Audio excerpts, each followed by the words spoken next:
ओडिशा के पुरी जिले के एक छोटे से गांव में हरिहर नाम का एक वृद्ध व्यक्ति अकेला रहता था।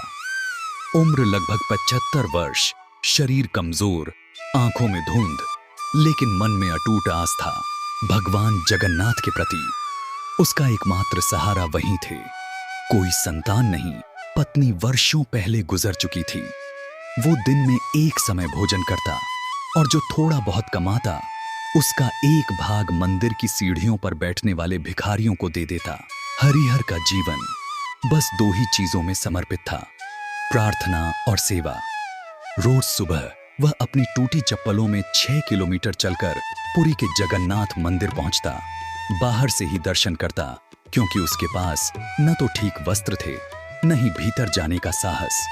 वो बस मंदिर के बाहर बैठता, आंखें बंद करता और कहता, प्रभु, जब तक यह प्राण है आपसे मिलने आता रहूंगा, चाहे बाहर ही क्यों न रुकूं।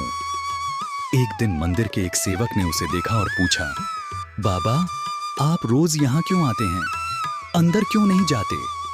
हरिहर मुस्कुराकर बोला, बेटा, भगवान बाहर भी हैं, मुझे उनका दर्शन भीड़ और शोर में नहीं चाहिए।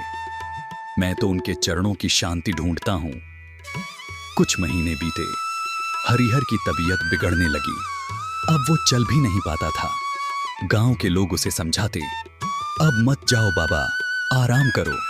लेकिन वह कहता, एक दिन रह जाऊंगा तो मन बेचैन रहेगा, कौन जाने किस दिन अंतिम हो।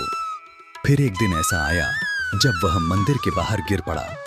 लोगों ने पानी पिलाया, पर उसकी आंखें केवल मंदिर के शिखर पर टिकी थीं।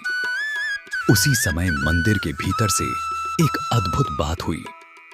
भगवान जगन्नाथ की रथ यात्रा की तैयारी थी, लेकिन रथ के पहिए एकदम जाम हो गए। पुजारियों और सेवकों ने बहुत प्रयास किए, लेकिन रथ हिला तक नहीं। तभी एक सेवक ने कहा, आज वो बूढ़ा बाबा नहीं आया। हर बार रथ यात्रा से पहले वह मंदिर के बाहर बैठा होता था। कुछ लोग उसे खोजते हुए बाहर आए और देखा, हरिहर अंतिम सांसें ले रहा था। उन्होंने उसे उठाकर रथ के पास लाया। जैसे ही उसका सिर रथ को छुआ, पहिए स्वतः घूमने लगे। सब स्तब्ध रह गए। हरिहर की मृत्यु उसी क्षण हो गई, लेकिन उसकी मुस्कान वैसी ही थी जैसे उसने अपने भगवान को पा लिया हो।